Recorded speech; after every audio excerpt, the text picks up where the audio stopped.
ज्योति, आप देख रहे हैं चुनावी समर, जहां पर एक और ताजा अपडेट के साथ हम हाजिर हैं। मार्कंडेय काटजू ने ये कहा कि कांग्रेस की नाकामी के लिए गांधी परिवार जिम्मेदार। सुप्रीम कोर्ट के पूर्व न्यायाधीश ने भाजपा की बढ़ती ताकत और कांग्रेस की नाकामी के लिए गांधी परिवार को ठहराया जिम्मेदार।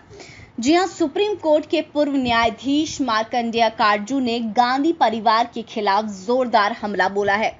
आपको बता दें कि मार्कंडेय काटजू ने यह कहा कि नेहरू गांधी परिवार ने इतिहास में कांग्रेस को अपने निम्नतम स्तर पर ला दिया है।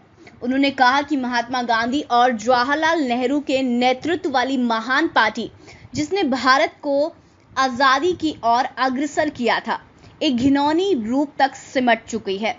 काटजू ने यह भी कहा कि लोगों ने सोचा था कि 2014 और 2019 के संसदीय चुनावों में अपने निराशाजनक प्रदर्शन के बाद गांधी परिवार नेतृत्व से इस्तीफा दे देगी और पार्टी नए विचारों के साथ एक नया नेतृत्व आने देगी, लेकिन नहीं, गांधी परिवार कांग्रेस के नेतृत्व पर तब तक डटी रहेगी जब तक पार्टी का अस्तित्व समाप्त ना हो जाए।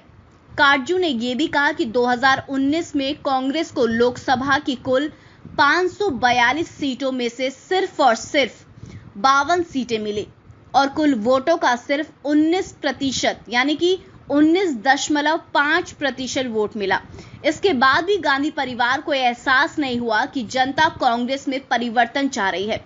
उन्होंने कहा कि सोनिया गांधी एक अच्छी मां की तरह एक दिन राहुल गांधी को प्रधानमंत्री बनते हुए देखना चाहती हैं, लेकिन राहुल गांधी लगातार कांग्रेस नेताओं का अपमान कर रहे हैं। उन्होंने ये भी कहा कि मां और बेटी की जोड़ी सम्राटों की तरह व्यवहार करती थी। कांग्रेस के वरिष्ठ नेताओं के साथ भी बहुत घमंडी थी, जिन्हें अक्सर लंबे समय तक अपॉइंटमेंट नहीं मिलता था। काटजू ने यह भी कहा कि हिटलर जर्मनी में कड़वे अंत तक सत्ता में रहा, जैसा कि इटली में मुसोलिनी, फ्रांस में बोर्बन्स, रूस में रोमानोव्स, चीन में चियांग काई शेक, क्यूबा में बतिस्ता, दक्षिण वियतनाम में जनरल थियू आदि।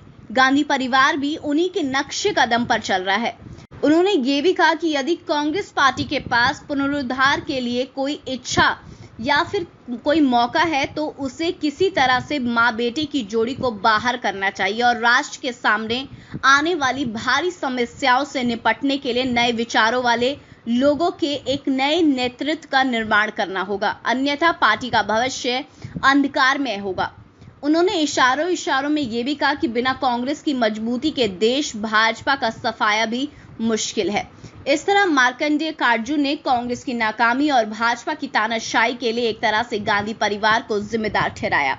उन्होंने कहा कि अगर कांग्रेस को फिर से मजबूत होना है तो सबसे पहले उसे मां बेटी की जोड़ी से मुक्त होना पड़ेगा, वरना देश में कांग्रेस का अस्तित्व समाप्त हो जाएगा। इस पर आपकी जो भी राय है आप प्लीज कमेंट सेक्शन में लिखें। Thank you so much. Keep watching today's for more news.